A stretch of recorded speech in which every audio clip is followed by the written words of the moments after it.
Muy buenas tardes. Nuevamente es un gusto estar con ustedes.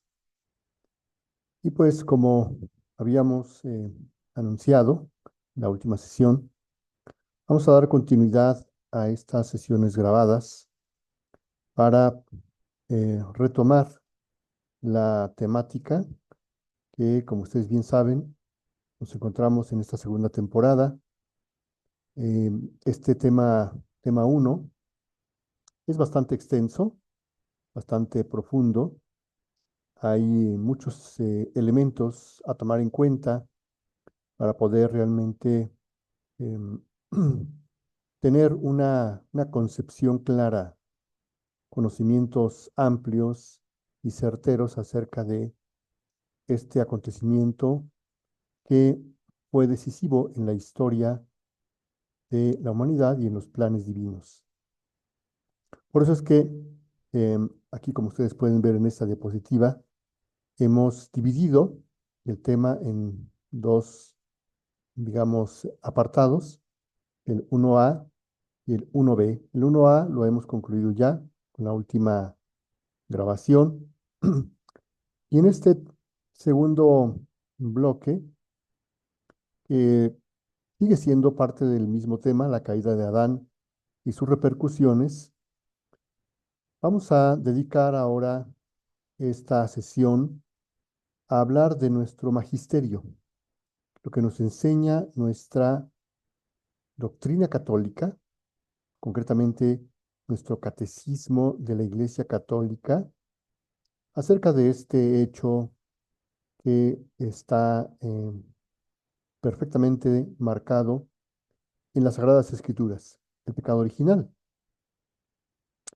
Y por las implicaciones doctrinales, teológicas e históricas que tiene este acontecimiento crucial, nuestra Iglesia, sabiamente como madre y maestra, que es una de sus funciones, es su misión, pues ha elaborado toda una serie de argumentaciones, de desarrollos teológicos que han quedado englobados de esto que la Iglesia denomina la doctrina del pecado original. Que por supuesto nosotros lo vamos a enriquecer, a ampliar en la medida de lo posible con todo lo que nos presenta ahora de manera espléndida el libro de cielo, al igual que lo hemos estado haciendo en la última grabación con la obra valtortiana. Pero vamos a dedicar esta sesión en particular a lo que nuestro catecismo de la Iglesia Católica nos enseña acerca de la doctrina del pecado original y que es sumamente importante, como ya hemos dicho en otras ocasiones, que todo católico no solamente conozca a profundidad esta doctrina del pecado original, sino que defienda, la defienda de sus enemigos, los modernistas, que incrustados en nuestra Iglesia Católica pretenden no solo distorsionarla, modificarla, sino incluso desaparecerla. De ahí la importancia, pues, que todo católico esté obligado a conocer la doctrina del pecado original, tal y como la enseña nuestro magisterio de la Iglesia Católica. Así es que, sin más, vayamos a adentrarnos a lo que respecta, lo que nos enseña la Iglesia acerca de la doctrina del pecado original.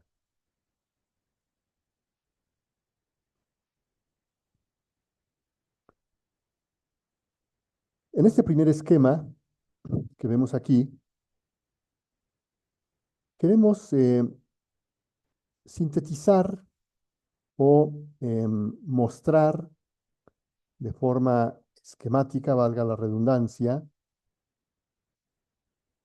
de alguna manera la idea central, la idea que subyace o el conjunto de ideas que subyacen en la doctrina del pecado original, pero que desde una perspectiva eminentemente de doctrina podríamos decir, sublime de la divina voluntad, desde una perspectiva del libro del cielo, pues podemos tener una visión mucho más elevada acerca de lo que ocurrió y en qué condiciones queda la humanidad a raíz del pecado original. Por las Sagradas Escrituras, por la tradición, el magisterio nos ha recalcado siempre el origen de la humanidad a partir de la caída de Adán. Sin embargo, sabemos que en el libro del cielo se describe con lujo de detalle este periodo que nuestro Señor Jesucristo en el libro del cielo denomina el periodo del Adán inocente, desde la creación misma de Adán hasta la caída. Y en este periodo, Adán, como dice nuestro Señor Jesucristo en el libro del cielo,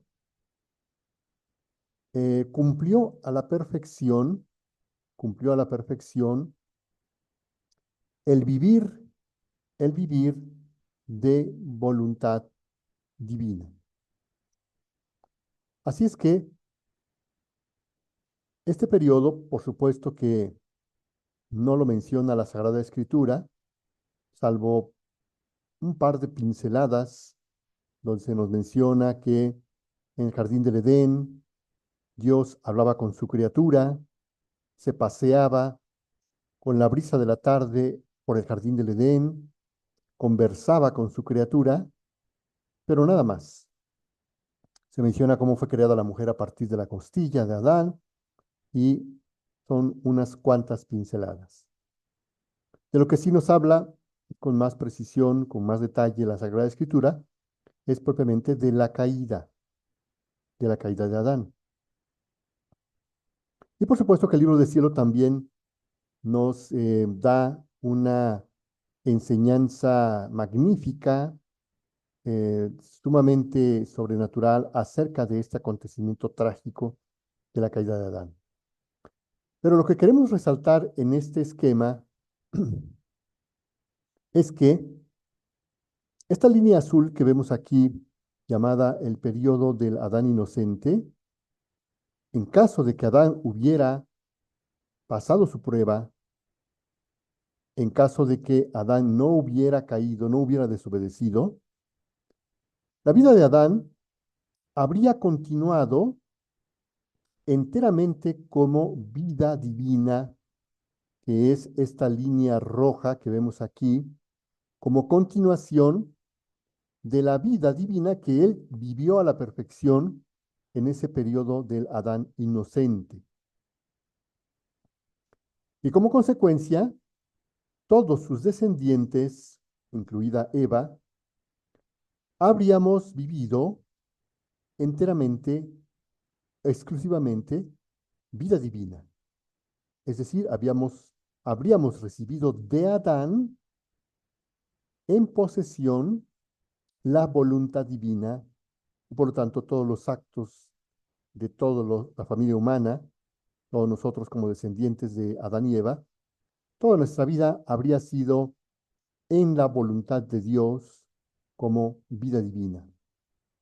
Por supuesto que todos habríamos necesitado de nuestra prueba individual, pero habría sido seguramente muy exitosa en una amplia mayoría de los descendientes de Adán y Eva, porque habríamos tenido la fuerza, la fuerza de nuestro padre Adán, que nos habría heredado esos dones sobrenaturales, vida divina, voluntad divina, y todos los demás dones que al haber todos nosotros, como descendientes de ellos, haber nacido de una pareja inmaculada, de una pareja triunfadora, de una pareja de reyes, toda la humanidad habríamos sido príncipes de esta monarquía celestial y bueno, habríamos tenido todos los recursos, la fuerza, la gracia, la vida divina misma, la voluntad divina que nos habría asegurado, garantizado a una extensa mayoría de hijos de Adán y Eva como victoriosos en la prueba que Dios hubiera querido ponernos a cada uno. Sabemos que el libro del cielo habla de una prueba para aquellos que viven en voluntad divina, que Jesús la dice tal cual. La única prueba que le tengo reservados a todos aquellos que quieran vivir de voluntad divina es entrar a vivir en esta vida sabiendo que de ahí no se sale. Así es que todos habríamos tenido esa prueba al haber nacido en vida divina y bueno, pues esa habría sido la, digamos, la única condicionante para permanecer, para perdurar en esa vida divina, perdurar haciendo actos, vida continua en la voluntad de Dios. Esa, en realidad, era la vida que el Padre Creador había pensado desde toda la eternidad para todos sus hijos, para todos los integrantes de la familia humana. Por lo tanto, esos actos, esa vida divina, como lo dice San Pablo en su carta a los Efesios, capítulo 2, versículo 10, Dios nos pensó desde toda la eternidad para que viviéramos vida divina. Y lo que Dios piensa no es simplemente un anhelo, una idea. Lo que Dios piensa, lo que el Padre piensa, es una realidad concreta, porque es Dios. No puede vivir Dios de anhelos, de aspiraciones. Por lo tanto, esa vida divina, que aquí está representada por esta línea roja para todos nosotros, es real, existe en la mente divina. Podríamos decir que está suspendida a la espera de que nosotros volvamos a nuestro origen. Pero, como la realidad fue otra, la caída de Adán provocó una desviación en el curso normal, recto, que Dios esperaba que toda la familia humana viviéramos. Hubo un quiebre, una desviación abrupta, la caída como tal, y aquí la tenemos representada con esta línea punteada en color blanco, y que en realidad va a formar una línea paralela a nuestra verdadera vida, la que nosotros debimos haber vivido y que sabemos por el libro del cielo que Jesús y María son los que vienen a tomar esa vida que Dios esperaba de ella recibir gloria inmensa por parte de sus hijos nosotros, pero como lo defraudamos, no lo logramos, pues ahora vienen Jesús y María a resarcir al Padre para que a nombre nuestro ellos toman esa vida divina y se la ofrecen al Padre, como si nosotros la hubiéramos vivido. Por lo tanto, ahora nosotros hemos adquirido una deuda con ellos dos, con Jesús y con María. Pero la vida que vive, la vida que vivimos la humanidad a partir de la caída, no es verdadera vida. Lo que llamamos vida humana es en realidad una realidad alterna, una realidad contingente. Es muerte, porque Jesús dice claramente en el libro del cielo que el querer humano es pecado. Por más santa que sea esta vida humana, por más virtuosa, Jesús claramente lo dice, nunca se podrá equiparar a la vida divina que Dios pensó que todos debimos haber vivido. Así es que la humanidad ha vivido en una especie de espejismo. Por eso San Pablo en una de sus cartas va a decir, ahora vemos como en un espejo, pero llegado el momento, veremos las cosas tal como son. Claro, la vida real, nuestra verdadera vida, tal como es en la mente de Dios, es esta que está aquí en esta línea en color rojo y que Jesús y María han vivido por nosotros. Y nuestra vida, lo que nosotros llamamos nuestra realidad, en realidad es una realidad alterna. Es una vida humana alterna, porque el verdadero humano es Cristo, la verdadera humana es María, porque son seres humanos divinos, y nosotros al perder esa naturaleza divina, que se nos había dado por participación, hemos quedado solamente con la naturaleza humana. La vida que estamos viviendo como humanidad, que hemos vivido toda la familia humana, no es vida. Ha sido un simulacro de vida, como incluso le dice la serpiente a Eva. Les ha sido dado un simulacro de vida, cuando que en realidad el simulacro de vida vino después de la caída, no antes, como hizo caer en ese engaño la serpiente a Eva. Así es que en realidad la serpiente nos ha arrojado en lo que él le hizo creer a Eva, un simulacro de vida. Nuestra verdadera vida nos está esperando, nos está guardando en la divina voluntad. Entonces con este marco, con este preámbulo, vamos a adentrarnos a las enseñanzas de nuestra doctrina católica acerca de el pecado original. Nos dice nuestro catecismo, la doctrina del pecado original es, por así decirlo, el reverso de la buena nueva de que Jesús es el Salvador de todos los hombres, que todos necesitan salvación y que la salvación es ofrecida a todos gracias a Cristo. Esto lo encontramos perfectamente delineado a partir del numeral 389 del Catecismo de la Iglesia Católica, que es no exclusivamente, no es, digamos, por así decirlo, que el catecismo solamente en este numeral y en los sucesivos hagan referencia a la doctrina del pecado original, pero es bien cierto que en estos numerales que aquí vamos a citar, es donde se concentra, donde vamos a encontrar dentro de nuestro catecismo el corazón, las verdades fundamentales acerca de esto que nuestra iglesia llama la doctrina del pecado original.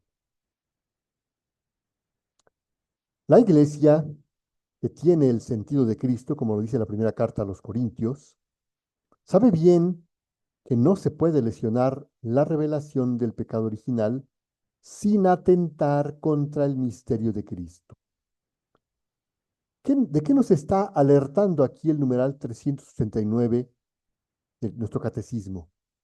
Cualquiera que intente siquiera alterar, modificar, cambiar una coma de esta doctrina del pecado original, cometerá un atentado contra el misterio de Cristo. No es cualquier cosa menor, no es cualquier error minúsculo, no. Aquel sea fiel laico, clérigo, algún jerarca de la iglesia, el mismo papa, aquí no hay excepciones, nadie en absoluto tiene el derecho o la potestad para alterar esta doctrina del pecado original que proviene directamente de la revelación pública, porque al hacerlo, cualquiera que ose hacerlo, intente hacerlo, atenta directamente contra Cristo. La revelación nos da la certeza de fe de que toda la historia humana está marcada por el pecado original. Y esto es lo que el mundo secularista, el mundo posmoderno, racionalista en el que vivimos en la actualidad, no quiere aceptar y por supuesto han desechado completamente esta idea de la cultura, de las ciencias, de la sociedad, de las ideologías, de todo. Todos los ámbitos se ha intentado por todos los medios borrar esta idea central de que toda la historia humana está marcada por el pecado original.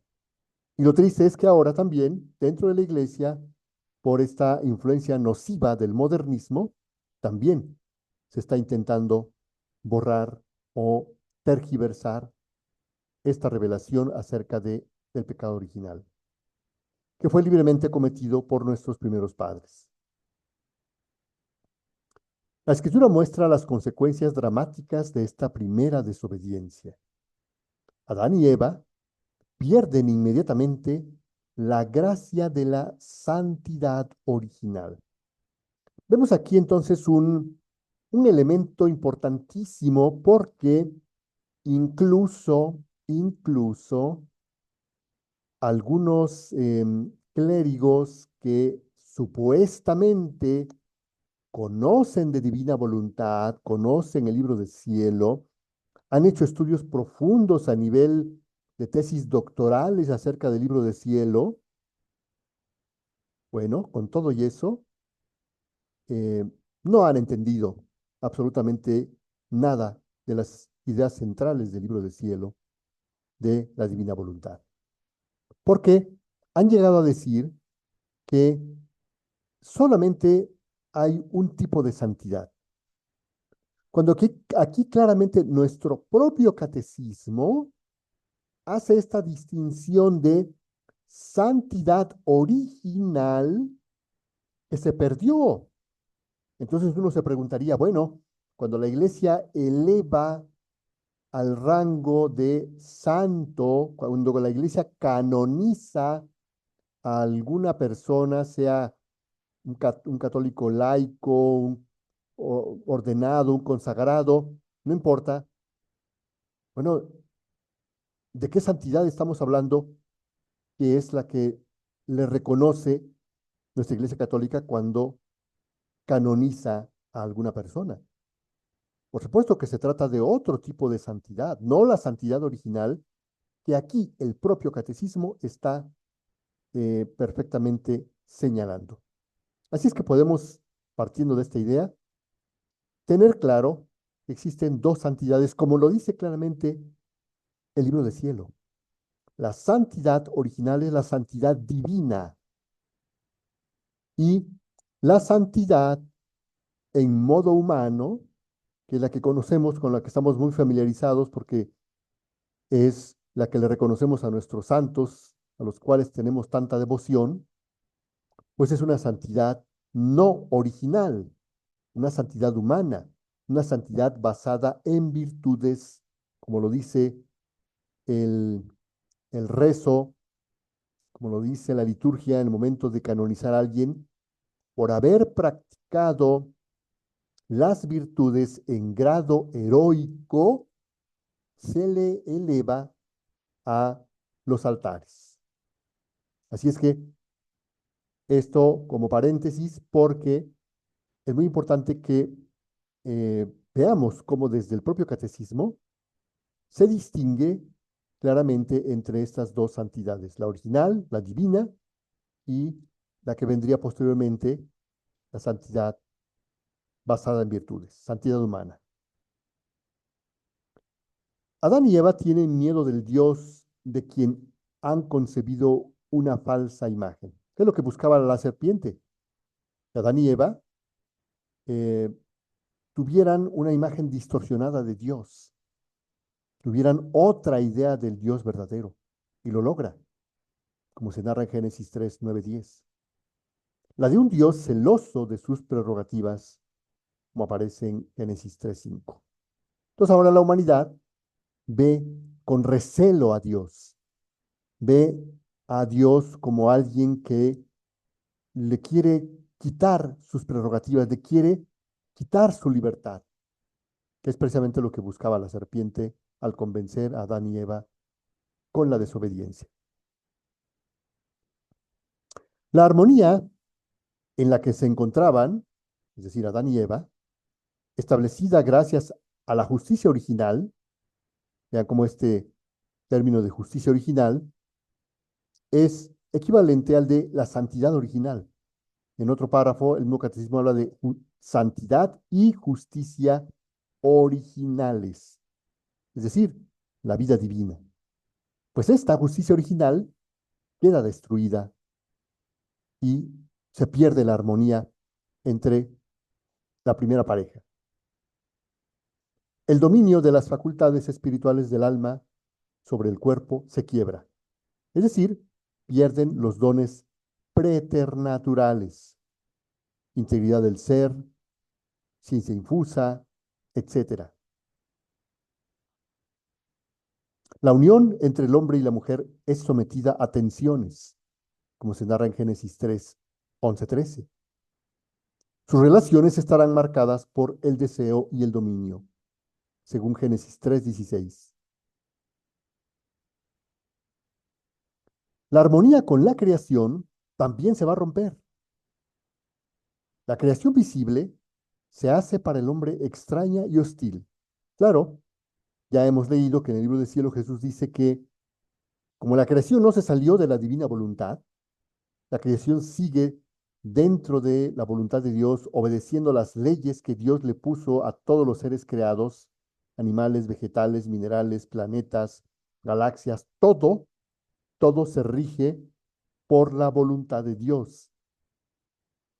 Por lo tanto, la voluntad de Dios que gobierna, que está conservando todo lo creado, toda la creación, ahora ve como extraño a ese ser que se salió de la voluntad de Dios. Se le ve como un ser extraño, como un intruso. Y por eso es que la creación entera intenta eliminar a ese intruso de la creación. A causa del hombre, la creación es sometida a la servidumbre de la corrupción, como lo menciona San Pablo en su carta a los Romanos 8:21. Por fin, la consecuencia explícitamente anunciada para el caso de la desobediencia se realizará de acuerdo a Génesis 2:17. El hombre volverá al polvo del que fue formado, como dice Génesis 3:19. La muerte hace su entrada en la historia de la humanidad, aludiendo a Pablo en su carta a los Romanos 5:12. Todos los hombres, todos, todos estamos implicados en el pecado de Adán.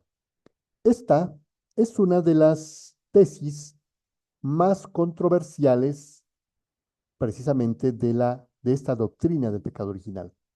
En torno a esta tesis, a esta enseñanza de la iglesia, que es una enseñanza claramente de nuestra iglesia, se han desatado y continúan desarrollándose gran cantidad de debates, de controversias, de discusiones en torno a este argumento. Por supuesto están los que em, desacreditan esta enseñanza diciendo no tiene ninguna validez, da la apariencia de ser una, un argumento totalmente injusto. Nos argumentan los que contravienen esta enseñanza que esto colocaría a Dios en el papel de un ser totalmente injusto, con todos aquellos que nada tuvimos que ver con estos actos de Adán y Eva. Pero vamos a ver de dónde, de dónde, de qué parte de la Escritura, en qué se basa nuestra iglesia para darnos esta enseñanza, que tiene unas implicaciones sumamente importantes para el resto de la humanidad, sobre todo para la vida de la gracia, como lo vamos a ver más adelante. San Pablo lo afirma: por la desobediencia de un solo hombre, todos fueron constituidos pecadores. Romanos 5:19. Como por un solo hombre entró el pecado en el mundo y por el pecado la muerte, y así la muerte alcanzó a todos los hombres por cuanto todos pecaron, a la universalidad del pecado y de la muerte, el apóstol opone la universalidad de la salvación en Cristo, como lo afirma en el numeral 402 del Catecismo. Como el delito de uno solo atrajo sobre todos los hombres la condenación, así también la obra de justicia de uno solo, la de Cristo, procura a todos la justificación que da la vida. Todo esto lo encontramos en la carta a los Romanos, capítulo 5, versículo 18, y que sabiamente lo recoge nuestra iglesia para adoctrinarnos acerca de las consecuencias del pecado original en todos nosotros. Siguiendo a San Pablo, la Iglesia ha enseñado siempre que la inmensa miseria que oprime a los hombres y su inclinación al mal y a la muerte no son comprensibles sin su conexión con el pecado de Adán. Numeral 403. Y con el hecho de que nos ha transmitido un pecado con que todos nacemos afectados y que es muerte del alma. Todos los que nacemos en este mundo estamos muertos a la gracia. Por esta certeza de fe, la Iglesia concede el bautismo para la remisión de los pecados, incluso a los niños que no han cometido pecado personal. Entonces aquí vemos claramente el trasfondo lógico, filosófico de esta enseñanza.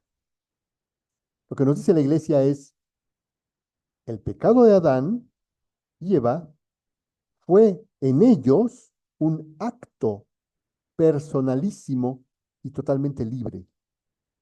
Pero por el designio de Dios de que esta primera pareja tendría que ser el origen de toda la humanidad, empezando por Eva, que sabemos cómo se narra en la Escritura, no fue creada de la misma forma como Adán, mejor dicho, fue creada junto con Adán, porque la misma Escritura dice, el día que Dios los creó, macho y hembra los creó y les puso por nombre Adán. Vemos ahí la combinación lingüística, gramatical del singular con el plural, lo que nos da la idea de que al crear a Adán, ahí Dios crea a toda la familia humana. No se necesitaba más, porque solamente al crear a Adán estaba puesto todo lo necesario para que a partir de ahí pudiera surgir el resto de la humanidad, como sucedió con Eva. Dios toma una parte de Adán y de ahí forma a Eva. Y después de la unión de Adán y Eva, de ahí venimos toda la humanidad, no como Dios habría querido, pero finalmente eso se tenía que cumplir. El resto de la humanidad, los primeros hijos, Caín y Abel, vinieron de la unión de Adán y Eva. Y toda la demás familia humana. Venimos de esa primera pareja. Eso no cambió los designios de Dios. Más bien el hombre fue el que cambió los designios de Dios. Así es que todos los descendientes de esta primera pareja vamos a heredar esta muerte del alma de la misma forma como se heredan algunas enfermedades que llamamos enfermedades congénitas o enfermedades adquiridas. Y uno quizás de los ejemplos más ilustrativos que nos podrá ser muy familiar es esta enfermedad conocida como hemofilia. La hemofilia es un defecto hereditario, genético, que consiste en que la sangre no coagula, normalmente no coagula de la forma normal, y entonces las personas que nacen con esta deficiencia, en el momento que presentan una hemorragia, pues incluso pueden llegar a morir porque la sangre no coagula, porque a la sangre le hacen falta algunos factores de la coagulación. Y eso es provocado por un defecto genético que lo transmite la madre al hijo varón. Es exactamente de la misma forma como ocurrió el pecado original en nosotros. Nosotros fuimos afectados por una especie de defecto congénito espiritual, una especie de enfermedad congénita hereditaria que se llama muerte del alma. Y para poder sacarnos de ese estado de muertos a la gracia, Jesucristo decidió que la iglesia fuera el instrumento, la medicina, para devolver la vida de la gracia a todos los que vienen a este mundo.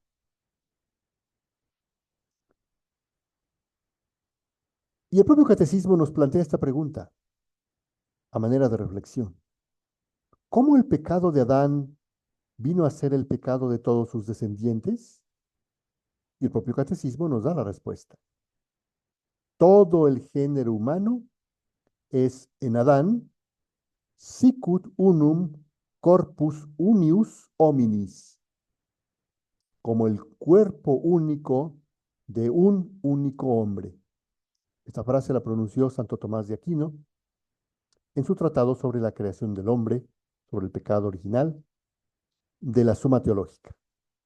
Y esto nos confirma aquella enseñanza que seguramente todos hemos leído en el libro del cielo, donde Jesús dice que en la creación de Adán, toda la familia humana, todos nosotros estuvimos presentes. Lo dice con esas palabras. Ninguno faltó, nadie faltó, todos estuvieron presentes en la creación de Adán. Dice, por eso todos recibieron lo que recibió Adán. Pero al momento de que Adán lo rechaza, al momento de que Adán se sustrae de la divina voluntad, eso nos afecta a nosotros, porque como dice aquí Santo Tomás, vean cuánta coincidencia, todos nosotros somos como el cuerpo único de un único hombre. Por esta unidad del género humano, todos los hombres están implicados en el pecado de Adán, como todos están implicados en la justicia de Cristo, de acuerdo como lo plantea aquí el numeral 404 del Catecismo. Sabemos por la revelación que Adán había recibido la santidad y la justicia originales. Atención, aquí está la idea importantísima que coincide perfectamente con lo que hemos aprendido en el libro del cielo, de que Adán es quien recibió los dones sobrenaturales, que son dos, vida divina y voluntad divina, solo que aquí el catecismo los plantea de manera diferente, les llama santidad y justicia originales. Pero atención con lo que dice enseguida, no para él solo, sino para toda la naturaleza humana, es decir, para todos nosotros. O sea, el designio de Dios era que nosotros íbamos a recibir estos dones sobrenaturales, vida divina y voluntad divina, directamente de nuestro padre Adán. Él era el que tenía esa enorme misión de heredarnos estos dones sobrenaturales, empezando por Eva. Cediendo al tentador, Adán y Eva cometen un pecado personal, un acto personalísimo, libre. Pero este pecado afecta a la naturaleza humana, entiéndase, a todos sus descendientes que somos nosotros, que transmitirán en un estado caído. Vean cómo esta frase de estado caído es muy importante porque nos hace entender perfectamente que el pecado original es en realidad un pecado, pero al entenderlo como estado caído, lo tenemos que entender como una enfermedad congénita, una enfermedad heredada, una enfermedad adquirida de nuestros padres, una enfermedad genética, porque está directamente en nuestra naturaleza humana, tanto espiritual como material. Entonces, eso es lo que ocurre con el pecado original. Nos es transmitido, como dice aquí la iglesia, en un estado caído. Es un pecado que será transmitido por propagación a toda la humanidad. Claro, porque todos venimos de una única pareja, que es lo que llamamos el monogenismo.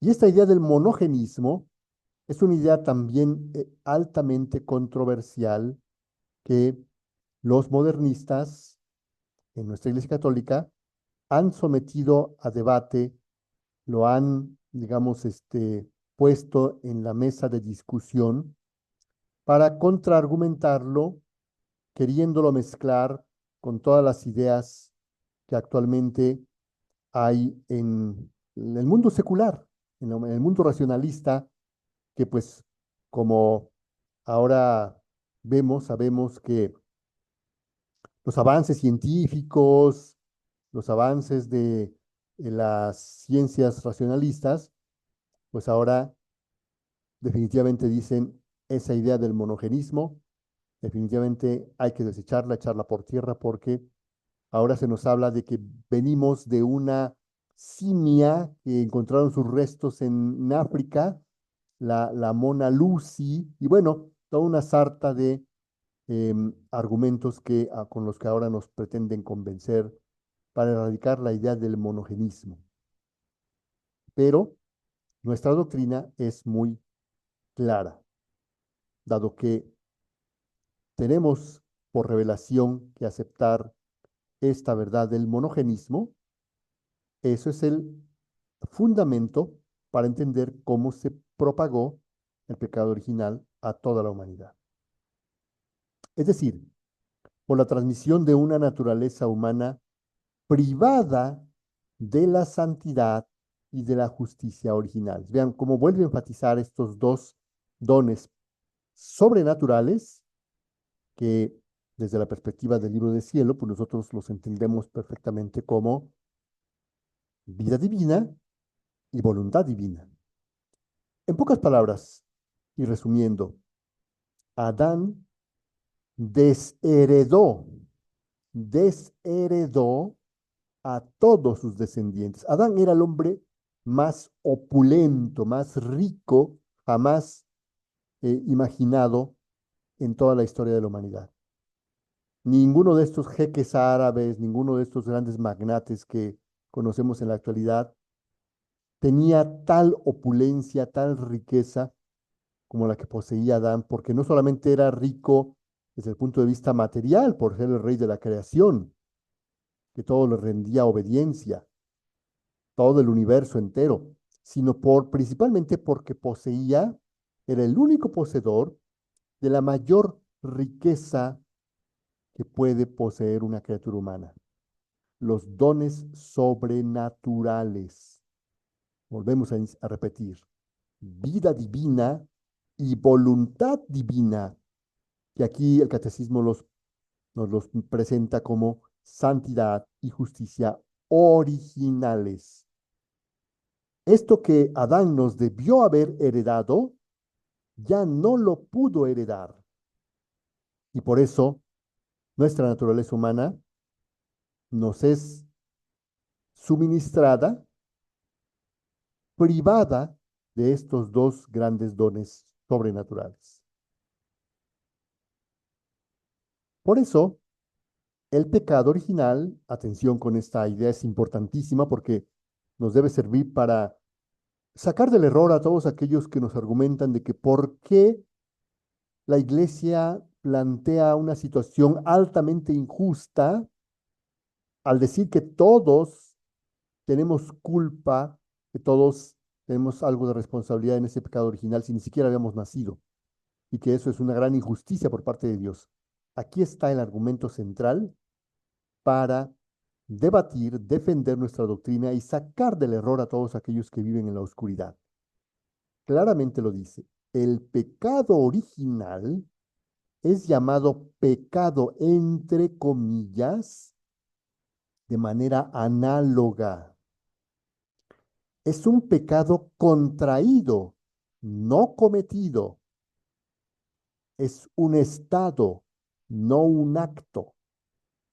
Entonces, y esto, por favor, hay que tenerlo muy en cuenta, porque incluso, lo voy a decir con todas sus letras, ustedes conocen a una persona muy querida por todos nosotros, que, a la que le debemos mucho definitivamente por su gran labor evangelizadora de la divina voluntad, los retiros, eh, quien estuvo a cargo de la traducción de la obra del libro del cielo, ya saben a quién me refiero, y que pues tenemos que reconocerlo, nadie es perfecto, todos cometemos errores, pero en algunos retiros ha llegado a decir que el pecado original no es pecado. Eso es un error doctrinal.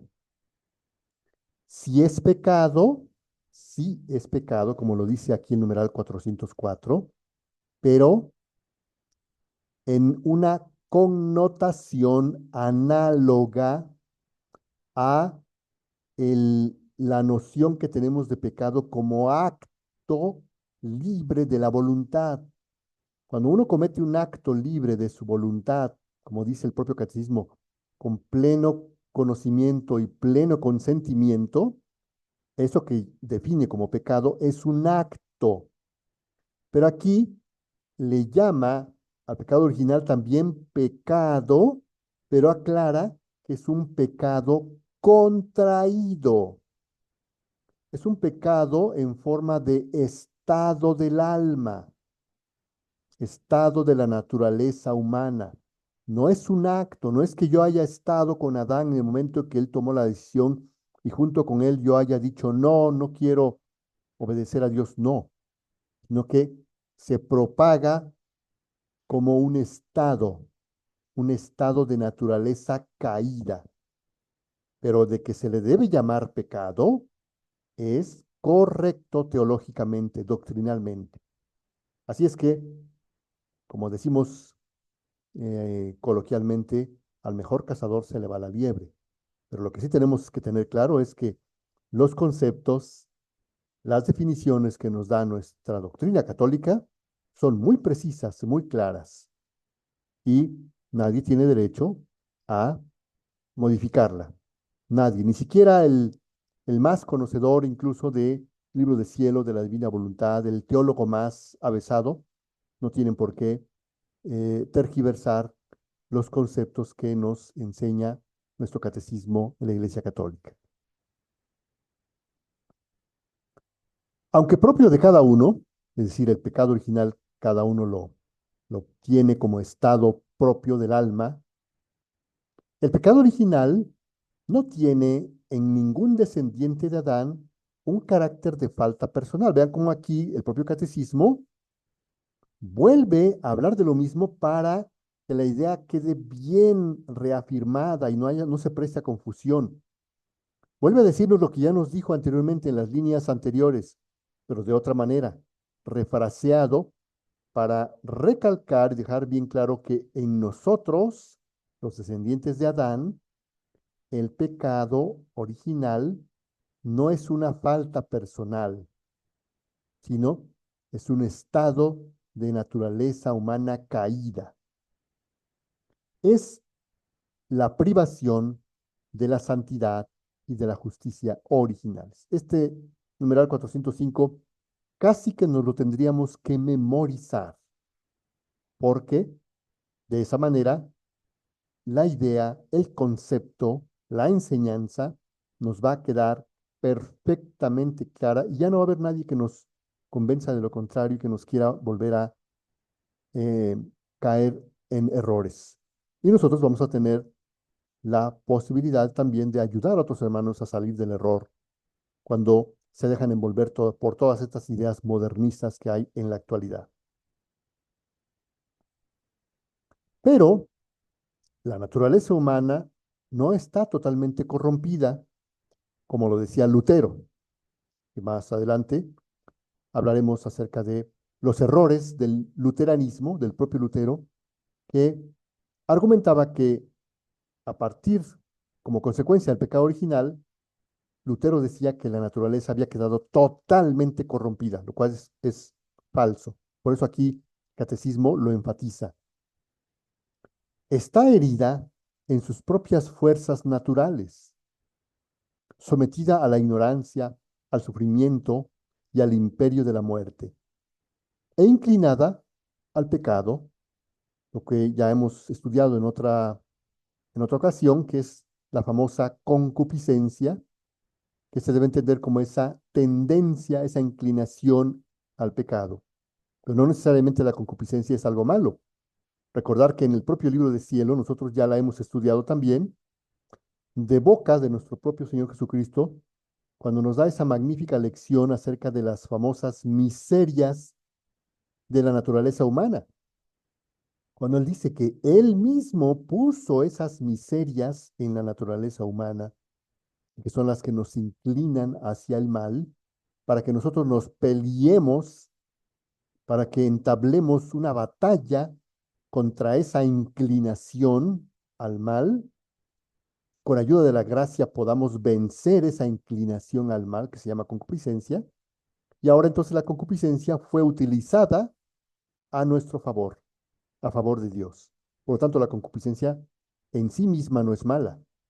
Se va a convertir en algo malo cuando le demos curso y dejemos que la inclinación venza en nosotros.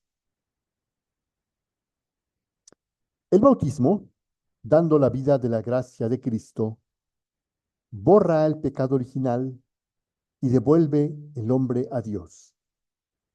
Pero las consecuencias para la naturaleza debilitada e inclinada al mal, vean cómo nuestra naturaleza tiene estos dos enemigos. Quedó debilitada, quedó debilitada por el pecado.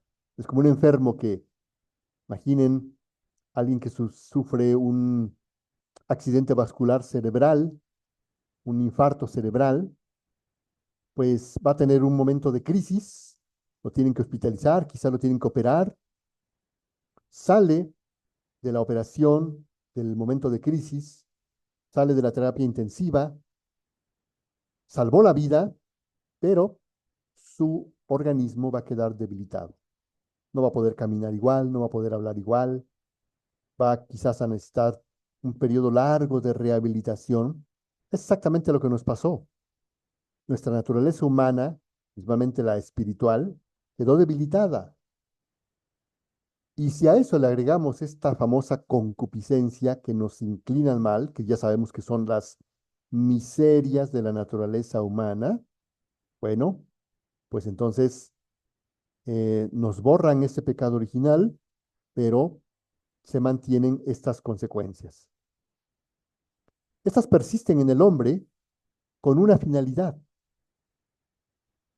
para que podamos entablar un combate espiritual, porque dice claramente este numeral 405 que estas consecuencias del pecado original, que persisten en nosotros en forma de debilidad e inclinación al mal, Jesús lo dice claramente de otra forma en el libro del cielo. Dice que sirven como estiércol, de la misma forma como el estiércol sirve para abonar la tierra. Que si no hubiera ese estiércol, que son los nutrientes del terreno, no se podrían producir frutos dulces y jugosos o flores bellísimas, aromáticas, que tanto gusto dan a la vista, al olfato, al tacto.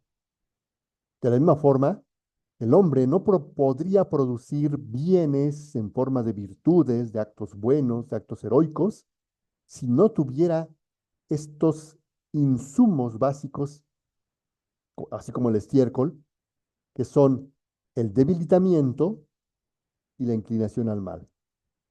Eso nos pone, nos coloca a nivel de nuestra alma espiritual en una batalla. El debilitamiento y la concupiscencia nos van a querer hacer producir males. Y nosotros con ayuda de Dios, de la gracia, y ahora que conocemos el libro del cielo, con ayuda de la voluntad de Dios directamente, podemos salir triunfantes en este combate espiritual y producir los grandes frutos que Dios espera de cada uno de nosotros.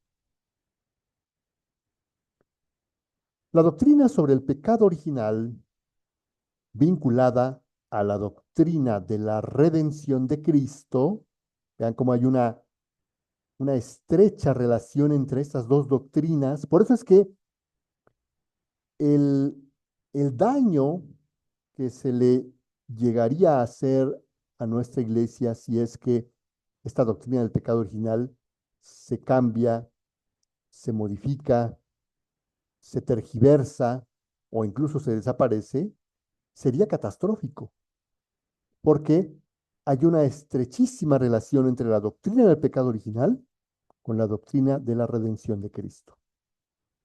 Si una muere, en automático muere la otra. Esta doctrina proporciona una mirada de discernimiento lúcido sobre la situación del hombre y de su obrar en el mundo. Por el pecado de los primeros padres, el diablo adquirió un cierto dominio sobre el hombre, aunque éste permanezca libre, como lo dice nuestro Señor Jesucristo en la obra de María Valtorta, que si bien es cierto, existen las posesiones diabólicas, pero Él nos aclara que son en realidad posesiones autorizadas. ¿El diablo posee a un ser humano? Sí, pero una vez que el ser humano le dio su permiso, le dio su autorización al demonio para que fuera para ser subyugado por el mismo demonio. Si el hombre libre, la voluntad humana libre, no le da permiso al demonio, el demonio con todos y sus poderes infernales no le puede hacer ni cosquillas al hombre, al ser humano, por el poder de su voluntad libre. El pecado original entraña la servidumbre bajo el poder del que poseía el imperio de la muerte, es decir, del diablo, según consta en la carta a los Hebreos 2:14. Ignorar que el hombre posee una naturaleza herida, inclinada al mal, acuérdense, son los dos ingredientes que tenemos en nuestro interior para estar todo el tiempo en esta batalla espiritual interna en nuestra alma, da lugar a graves errores en el dominio de la educación, de la política, de la acción social y de las costumbres. Y es exactamente lo que estamos viviendo en la actualidad. Todos los graves males que vive la humanidad, absolutamente todos, han derivado de haber ignorado la doctrina del pecado original. Porque al ignorarla, entonces el hombre moderno dice, no, si de pronto nuestra naturaleza humana nos pone en una situación de tristeza, de depresión, de, digamos, debilidad, no es por el pecado original, sino porque hay aspectos psicológicos, la sociedad, factores externos que inciden en el comportamiento humano, y entonces em, surgen áreas del conocimiento humano como la psicología, la sociología y muchas otras, incluso hasta de corte espiritual como Nueva Era, mindfulness, budismos, yogas y demás, que se ofertan, se erigen como las soluciones a todos los males de la naturaleza humana, pero ofreciendo soluciones que sabemos que no son soluciones, sino que al contrario, perpetúan el error. El mejor ejemplo lo tenemos en la ideología de género. Porque, ¿qué es lo que hace la ideología de género?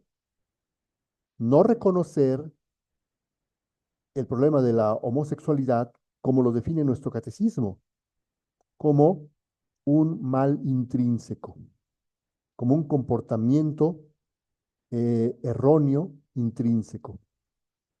En pocas palabras, como un pecado. ¿Y qué hace la ideología de género? Decir a las personas, no hay por qué considerar que eso es un mal, que eso es un mal comportamiento, que hay un error. Todo lo contrario. Anímate a aceptarte como eres, anímate a sentirte orgulloso de ser como eres. Es decir, con ese solo ejemplo, podríamos enumerar muchísimos otros, podemos darnos cuenta de la gravedad para la humanidad de haber ignorado, haber borrado la doctrina del pecado original. Las consecuencias del pecado original y de todos los pecados personales de los hombres confieren al mundo en su conjunto una condición pecadora. que puede ser designada con la expresión de San Juan, el pecado del mundo, como lo afirma en su primer capítulo del Evangelio de Juan. Mediante esta expresión se significa también la influencia negativa que ejercen sobre las personas las situaciones comunitarias y las estructuras sociales que son fruto de los pecados de los hombres. Lo que aquí nos está diciendo este numeral 408 es sabiduría pura, sabiduría divina. Todo lo que nos rodea en la actualidad y de lo cual nos sentimos tan orgullosos, la democracia, los sistemas políticos, lo que llamamos el progreso científico, progreso social, etcétera, etcétera, todo eso no hace más que perpetuar o em, acentuar el círculo vicioso de pecado en el que se encuentra la humanidad. Porque como las situaciones comunitarias y las estructuras sociales son fruto de los pecados, no ofrecen ninguna ayuda y mucho menos quieren molestar a las personas hablándoles de pecados. No, todo lo contrario. Más bien lo que hacen es exalzar todas estas actitudes y comportamientos pecaminosos en que la gente vive para decir, sé feliz, sé tú mismo, disfruta tu vida, las circunstancias en las que estás actualmente. No tienes por qué sentirte limitado por nada, y mucho menos por un Dios. Esta situación dramática del mundo, que, como dice la primera carta de Juan, todo entero yace en poder del maligno, también la carta de Pedro lo dice, primera carta, hace de la vida del hombre un combate. A través de toda la historia del hombre, se extiende una dura batalla contra los poderes de las tinieblas, que, iniciada ya desde el origen del mundo, durará hasta el último día, según dice el Señor. Inserto en esta lucha, el hombre debe combatir continuamente para adherirse al bien, y no sin grandes trabajos. Con la ayuda de la gracia de Dios, es capaz de lograr la unidad en sí mismo. Y sabemos que la unidad del ser es uno de los dones preternaturales que se perdieron con el pecado original. Y para finalizar, concluyamos con este magnífico numeral de nuestro catecismo que nos dice, en el bautizado permanecen ciertas consecuencias temporales del pecado, como los sufrimientos, la enfermedad, la muerte, o las fragilidades inherentes a la vida, como las debilidades de carácter, etcétera, así como una inclinación al pecado que la tradición llama concupiscencia. Por eso es que no son suficientes los sacramentos. En el libro de cielo hemos visto, con grande sorpresa para muchos católicos, que por distintas situaciones de mala formación, ignorancia, lo que sea, mucha gente considera que eh, la vida del católico es suficiente con que la haga girar en torno a los sacramentos, especialmente el sacramento que consideramos principal, como es la Eucaristía. Pero Jesús nos dice claramente en el libro del cielo que no es suficiente la vida de gracia que confieren los sacramentos.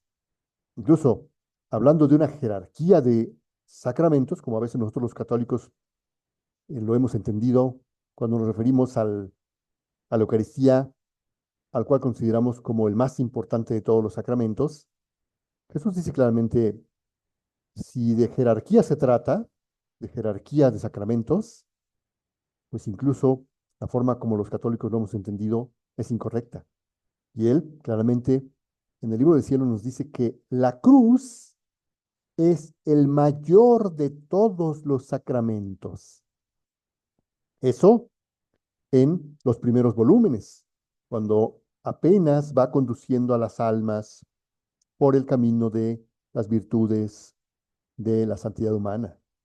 Pero cuando ya nos adentramos en esa segunda sección a partir del volumen 11, donde empieza a hablar de manera más contundente acerca de su voluntad, ahí sí que definitivamente Jesús es contundente cuando dice que todos los sacramentos están contenidos en su voluntad divina. Los sacramentos mismos salieron de la voluntad divina. Por lo tanto, estando en la voluntad divina, haciendo vida en la voluntad divina, prácticamente el fruto verdadero que Dios esperaría de los sacramentos, solo haciendo vida en la divina voluntad es cuando efectivamente se verían en plenitud los frutos de los sacramentos. De otra manera, solo con voluntad humana, solo con santidad humana, los sacramentos no pueden dar sus frutos plenos.